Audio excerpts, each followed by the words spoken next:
Hello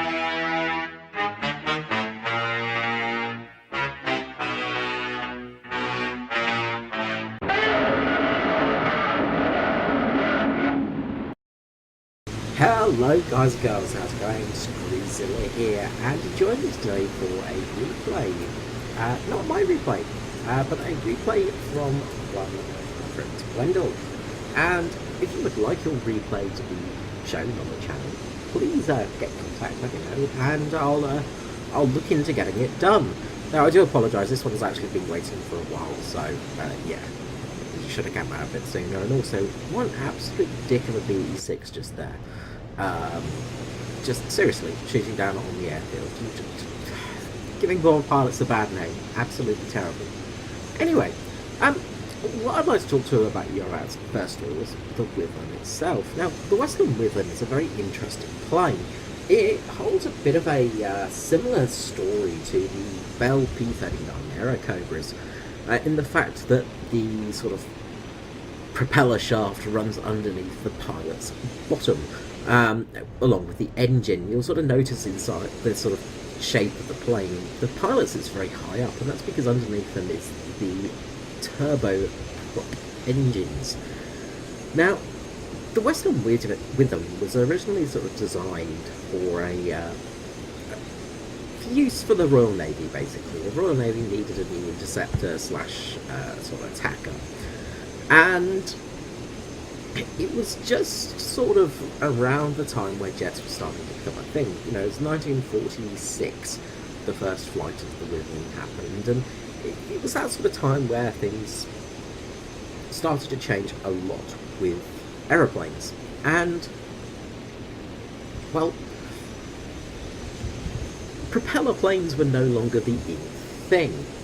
So the Air Ministry had some specifications for a long-range naval fighter using the 24-cylinder Rolls-Royce Eagle 22 piston engine, not related to the World War I engine of the exact same name, but a brand new version of the sort of the famous sort of Rolls-Royce engines of the time, a sort of better version of the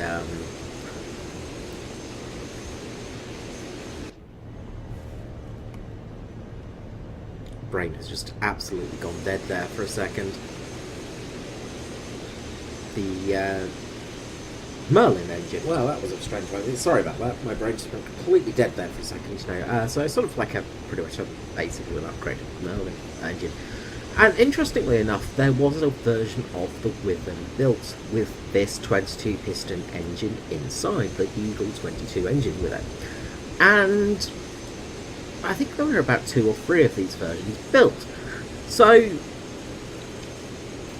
for me, it's interesting that Gaijin has chosen to go with the Wyvern as a premium aircraft, because, well, really, it should be in the regular tech tree, I feel like, especially the S4 variant, because the S4 was actually a variant that went into combat, that did all its stuff, and it was an actual RAF naval fighter. So it really does deserve to be in these sort of realms of actual fighter aircraft and actually in the RAF tech tree. But it's not, unfortunately. It is a premium. It's a pretty good premium to get though. It's a very decent premium. Now, the first Wyvern flew back in 1946 on December the 16th, and the plane was not great. Unfortunately, of all the Wyverns made, which I think there was about 100 or so made, off the top of my head, maybe about 100 made, about 68 of them had accidents, 39 were lost, and it had 13 fatalities for pilots. 2 of them were lost during combat, but we'll get to that in a moment. The big problem with the Wyvern was with the turboprop engine. It was kind of a new toy, really, and the Wyvern was very different because it had counter-rotating blades. So the way they did this is they had a sort of, with the engine, they had 2 separate drive points for the actual propellers, one inside of the other, and then one would extend through and basically turn one way and one the other way. And it just made for a more powerful version of a propeller-driven plane. It increased your torque, increased your pull, increased your ability to gain altitude and speed and things like that. And the Wyvern was very good in that respect. Unfortunately, while it was taking off from aircraft carriers with using a catapult, it did have a tendency to flame out, and this was a rather big problem because many Wyverns were lost because they sort of flamed out as they were being launched off aircraft carriers.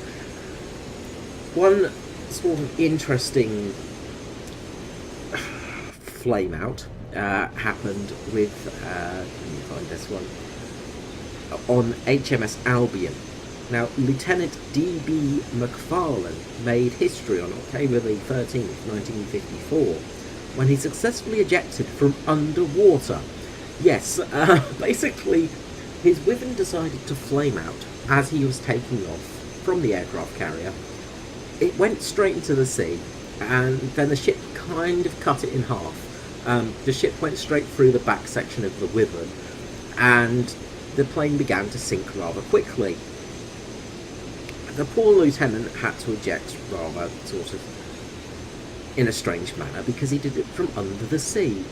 So he became the first and I think the only ejection from under the sea.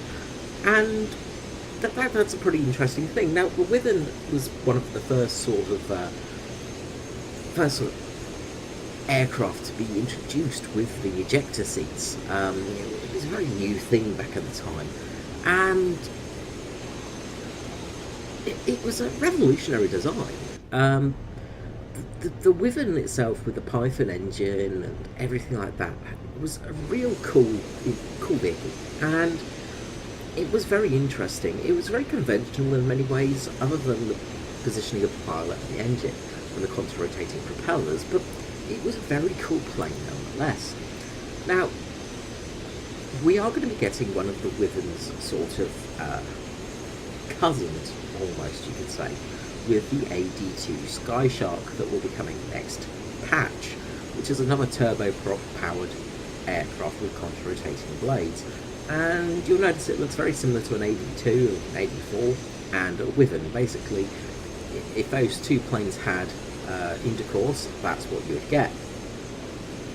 Interestingly, Tupolev were designing a similar carrier-based fighter attack for aircraft carriers back in the 50s as well, and they sort of went with a similar design method, but didn't end up really going with it.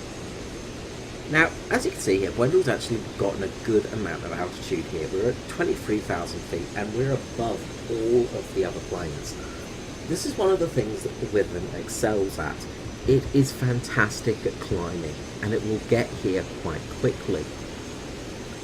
When you're playing the Wyvern, there's two ways to play it. You can either load it up with enough bombs and rockets to take out a small army, or you can play it as a fighter. And this thing does excel as a fighter. Now, with your Hispano Mark 4s, I'm going to go with Mark 4. I'm pretty sure it is a Mark 4, but I'll have to double check because, of course, British planes, but I'm pretty sure Mark 4s. You've got 4 of them, 2 in each wing, and they are very strong and powerful, of course. Hispanos are very good when they work, and they don't spark. Now, of course, you can carry up to 3,000 pounds of bombs. You have the ability to carry mines and things like that. RP-3 rockets as well are very common, and of course the torpedo is another thing you can carry. Another interesting thing with the Wyvern, as you can see, there is the little sort of circular clear patch there where a camera would sit for reconnaissance missions. Now, Bwendal here is going down. Now, this is the first time I've watched this video, so it's more of a reaction video. This is what I want to do with these sort of videos, is produce sort of a reaction rather than a straight up look and see what happens. But Bwendal's now losing altitude because everybody else is low, and all the rest of his team seem to have died as well. So his team is not going well at the moment, as the things will look. If you actually bring up the team list, Bwendal is the last plane on his team, and there are 4 enemy fighters on the team. So we've got a TAR 154, a P-47, a Key 61, and a second TAR 154. So some very nasty planes. So he's lined up beautifully on this TAR 154 here, and the Hispanos are going off, gets a good flame, blows a wing off, dead. Now he's pulling up and he's getting his altitude back. That P-47 is going to start chasing and launching those 50 cows. Now he's got a nice bit of energy here because he's dropped that speed, he's dropped that altitude, and he's able just to pull up a bit and just avoid those shots. So fantastic job there. Getting very, very close, very hairy right now. But all of those planes are pulling up and stalling. So what's going to happen here is Bwendal's going to come down, and those planes are going to be sort of just losing their energy, stalling out, and trying to have to get back to position. So this P-47 here, the Hitler Bolt, as it's so commonly known, is in prime position, and the Hispanos do their typical thing of missing and or just not doing any damage to an enemy plane. And see here Bwendal just diving just to get away from this Key 61 and manoeuvring the plane really well here. He's got 3 planes on his tail right now, and he is going to do his damnedest to fly away from them. Now, this is one thing with the Wyvern, is it does have a really good speed to it, so you can really pick up speed quite well. And as you can see, he is pulling away from the rest of those planes. So great job here. Now, getting some hits from the Key 61, which again is never a very fast plane, but the Japanese cannons are not the most accurate things at long range. So the Key 61 has just lost all speed and is really just starting to fall back now, especially after firing those cannons. Now, Bwendal's flying nice and low here to try and force the enemy into maybe making a mistake. The Key 61 is giving chase still, and Bwendal's going to probably try to use the terrain to his advantage. Now you can see that just pulling away at such speed right now with the Wyvern's engine, and those contra-rotating blades just really help. Turn back in now, the enemy has disengaged, so this is going to allow for another attack run. Now it's all going to depend where the other planes are. The Key 61 is looking like it might be heading back to base, and looks like it might not have even noticed Bwendal turning back just yet. Again, keeping nice and low, keeping out of sort of eyesight of people. And this Key 61 is about to have a very nasty surprise of a Wyvern just appearing almost from nowhere. And this is where this plane excels, is speed. It kind of, when I'm flying this plane, and when I'm flying things like the 82 and 84 as well, I find it is a very good plane to use as a fighter, because they're very strong, they're built to take a few decent hits, but also the speed is surprising, and turning ability as well. Now the Wyvern is not quite as good at turning as some of the other planes, like the 82 and 84, but it still has some good ability. Those short wings really do help it at low altitude. So Bwendal's just checking his 6 here, just making sure the enemies are not around him. He's going to pull up and try and hit that Key 61, I imagine. Here we go, pulling straight up. The Spanos out, and down goes the Key 61. Really nice job there. So 2 on 1 now. So 4 on 1 gone to a 2 on 1 fight. Really, really good fight here. Now, as I said, the Wyvern did actually see combat. The Wyverns that saw combat were aboard HMS Eagle back in the 1950s with the Suez Canal crisis. And the 830 Squadron were basically flying Wyverns off of the carrier, and took part in 79 sorties during Operation Musketeer. TAR 154 head on here. Not the wisest decision, but it's gone well, and oh, so close there to getting killed by that plane. A very lucky moment there for Bwendal there. It was more luck than anything, I would say. Skill involved there, but luck as well, because that could have been a very nasty outcome. not a plane you'd really want to go head on with, but he kept his plane just a little bit lower, just able to avoid those German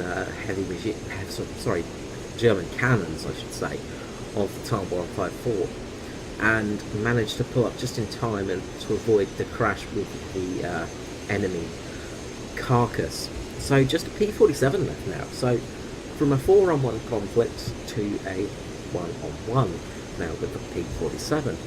But the Wyvern was indeed in combat during the Suez Canal crisis, and 2 Wyverns were lost to Egyptian anti-aircraft fire. Both pilots managed to eject safely over the sea and were picked up by HMS Eagle's search and rescue helicopters.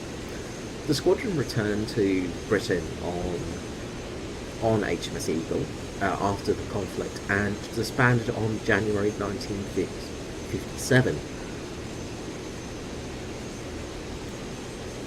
Consequently, 813 Squadron was the last Wyvern squadron, disbanding on the 22nd of April 1958, and that was the last time Wyverns were used in service. That was the end of the Wyvern story, really.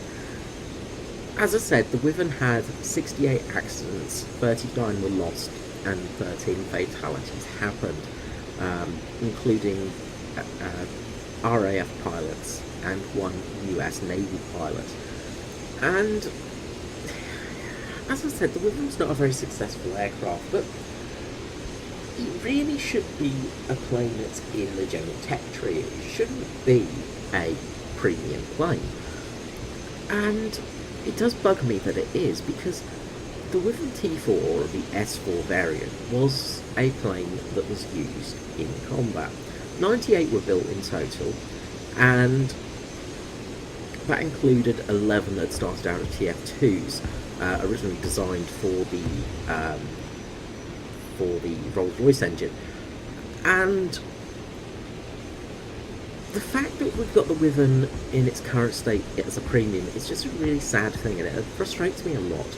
Now, the enemy P-47 looks like he's going to be sitting over his airfield, which is always a frustrating thing, because it's just like, well, seriously, dude, come on.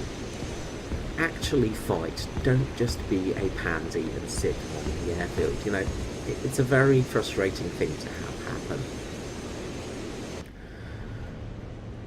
Now, the Wyvern did have a few different models as well. As I said, there was the Wyvern 34, the Wyvern 35, Wyvern 38, and Wyvern 35 T4. Now, as I said, there was many incidents with Wyverns.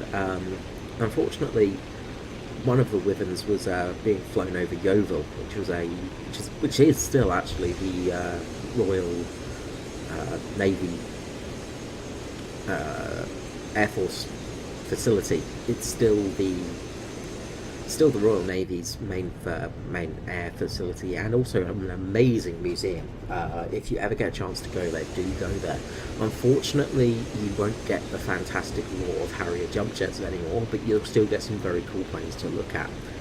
Yeovil, back in the day when I was young, this makes me feel old now, but the Fleet Air Arm, of course, was serving there, and went there for my, I just say, 18th birthday, I think it was, 17th or 18th birthday, long ago, and it was a fantastic museum. I did go on a school trip as well, actually, many years before that, but I lived near Bovington, so I was constantly at the Tank Museum. I was actually a permanent fixture for some years at the Tank Museum.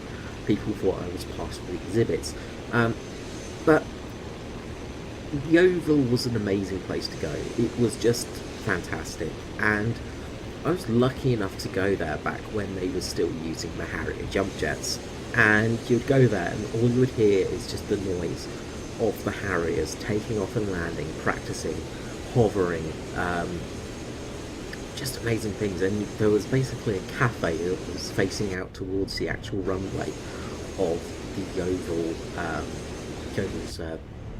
landing strip, and it was fantastic because you could just sit there and watch the planes take off and land and do all their business. And it was so cool to have a museum that actually had like working air force around it. And it's something I really miss in Australia, I must admit. It's something that I have missed dearly, is the sort of military museums of England, because they are very different to other museums. And in Australia, we don't really have the same sort of facilities, especially in Adelaide. We've got some very cool little museums and absolutely worth visiting, but there is nothing like visiting an actual museum that is actively working. So you've got planes taking off, landing, tanks operating around it, live fire exercises happening down the road. You can go and watch things being blown up.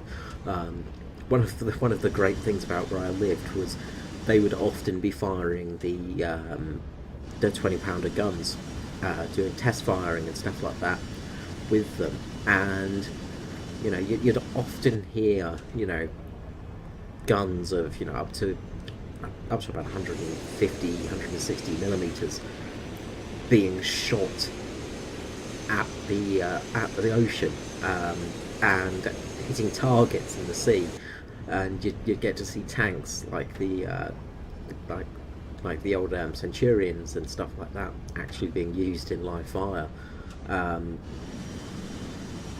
Centurion or Chieftain, I always get them muddled up, always do. But you'd see stuff being shot, and it was just amazing. Like, it was amazing to see. So Bwendal just landing here. One of the good things about the Wyvern, of course, is you do get air brakes, which can be very, very useful, because it will mean you can stop on a short runway. Now, the runway of this map is an absolute pain in the arse, because, as you probably know, I'm a big enjoyer of flying bombers. Trying to land a Lancaster on this map is a miserable experience. It's possible, but it's miserable. So right now we can see the engines going off and the counter-rotating blades just coming to a stop. The turbojet engine is finishing off its rotation and coming to a silent stop. Now, the gas turbine engines are something else that is just an absolute joy to hear. Those things are so loud. If you ever get the chance to hear one being used, do it. I would really recommend taking taking some headphones with you, because they are bloody loud and you will deafen yourself. But back to the Oval. The Oval is very interesting because it's got the actual test bed Concorde there, so pretty much the first sort of Concorde there. And you can go on board it and actually view it, things like that. They've got so many planes. I honestly, I can't remember all the planes there. I remember Concorde, of course, because it was just so stunning. They've got things like, I'm pretty sure they've got a couple of course they've got many Spitfires, and things like that, but they have a Mosquito there, just sitting there, and they've got so much to look at, and just jaw-dropping. And it is one of the things that does get me down a bit in Australia, because there isn't quite as much history, so to say, here. There is history, of course, but the actual history of the vehicles and, you know, military history equipment is a bit harder to come by. You will have maybe seen my video on the beautiful big Russian guns outside of the Adelaide training grounds. So, you know, you'd still find some history, and I actually need to go down to one of the beaches, because there's a gun from one of the gunboats of the late 1800s, early 1900s, sitting down there. So I want to go and have a look at that, because that's the turret and the gun down there. As you can see, the Wyvern here is just climbing like an absolute beast, at 20-degree angle, just getting altitude with ease. And this is what you want to do in the Wyvern, is just get that height, that altitude, and get to a comfortable location where you can go and attack the enemy from above. If you've got the energy advantage and the speed advantage in this plane, you're going to win. You're going to win contact, you're going to win fights, and you're going to find it quite easy to use. And it's one of the things about the Wyvern people do tend to forget about, is it is actually a very easy plane to fly. It's a hard plane to master, but it's an easy plane to fly, and it is a very, very good premium. Even though I don't agree it should be premium, I think honestly the Eagle piston engine variant of the Wyvern should be the premium version.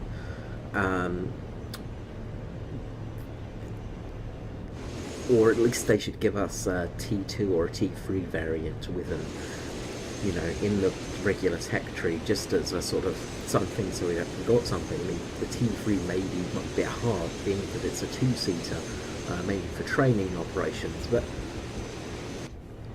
having those planes in the regular tech tree is what we need. We don't need premiums as much, and unfortunately, premiums are basically what makes the game go round at the moment, and it's a bit of a contentious issue, especially with higher tier premiums. People are getting a little bit fed up with it because, well, basically you can buy yourself a top tier vehicle as a premium nowadays, and they're often better than their regular tech tree variants, which is something I don't agree with. Things like the Super AMX 30, for instance, it's kind of that sort of, well, yes, it's a prototype, it's a vehicle that wasn't in service and stuff like that, and yes, it existed, but making it a premium is a bit of a slap in the face for everybody that's driving the regular AMX 30s without the stabilizers. And when you're starting to have better versions of the regular tech tree tank in premium lineup, you're making the game very, very pay to win. And unfortunately, War Thunder has become quite pay to win recently. Now, of course, the top tier vehicles, the very top vehicles, are not pay to win because, you know, you have to grind for them. But you can always just use Golden Eagles to get them, and that's what many people do. It's become a pay to grind game, and it's good that Gaijin actually reduced the research cost of top tier vehicles. Some of them are still a little bit high and still a little bit frustrating. Naval is a little bit wonky on its research costs, I'll just say that. But it has become very much sort of a pay-to-win game and a pay-to-progress game, so to say. It's very hard for somebody that's on a free account to really grind to these top tier vehicles, to these vehicles that are the ultimate vehicles and the top tier tech tree vehicles and stuff like that, because it takes so long and it's so hard to do. It's not fun. It's very grindy. Now we can see some traces down there on the right hand side, and I'm pretty sure Bwendal's just seen the exact same thing. So we can see where that P-47 is. It's nice and low, it's on the ground, it's ground pounding. So we have eyes on the enemy. Now we're currently at 22,000 feet, so we've got a nice altitude advantage on that P-47, and that P-47 is not close to its airbase either, so it's going to try and get some sort of some ground targets killed. So we're going to have the altitude advantage, the speed advantage, and the energy advantage in this plane. Now, one other thing I just want to mention about the Wyvern is just the cockpit interior. It's gorgeous. It is a real pretty plane to look at, and again, as I say, it's, you know, it's a very pretty premium. So you can see there's a couple of planes below us. Again, you can sort of see the outline of the planes, outlines of the vehicles, but there are a lot of AI planes on this map, and that can make it tricky as well. Now, right below us there is something, and it looks very much like a B-47. And I think the Bwendal's just come to the same realisation. So the plane that was attacking the ground was actually an AI, and it's a good job we didn't die for it, because that could have been a really big mistake. So we've definitely got our eyes on the enemy plane, and we've got the altitude advantage on it, despite starting from a much less desirable position. So imagine the P-47 would have landed much earlier than Wyvern. Now the P-47 is a very good plane at altitude, but right now it's got a Wyvern on its tail, and a Wyvern is no slouch up here either. The P-47 can't outrun us. We've got more speed, we've got more ability to go fast. The P-47 can dive. The actual diving capability of the P-47 is a little bit stronger, but going for a turn fight is not a good idea here, because the P-47 has just got the altitude advantage to just... Sorry, the Wyvern's just got that altitude advantage just to play with its prey, and that's exactly what Bwendal's doing. Now, the P-47 is setting off those 50 cows, and Bwendal's just going to start looking through the cockpit view, and as you can see, he's just pulling away from that P-47, just so much more speed on it, and the advantage on the actual plane in general. So, 1-on-1 now. So this is a pure fight of who's going to win. Now, the P-47's team should rightfully have won, in all honesty, because this Allied team is garbage, but that's an Allied team at this tier. Unfortunately, they tend to be garbage. And as you can see, the Wyvern is just using the speed advantage right now just to pull away easily. So what will Bwendal do now? There's two options. You could either try and go high and go for a stall, or dive and try and go around it. So jumping in cockpit here, just to sort of get a view on things in front. Seeing what P-47 is doing. Now the P-47 is diving a little bit, trying to get some more speed, but it's not really going to be able to do much to catch this Wyvern. And every meter this plane pulls away, it's just going to get easier and easier for it.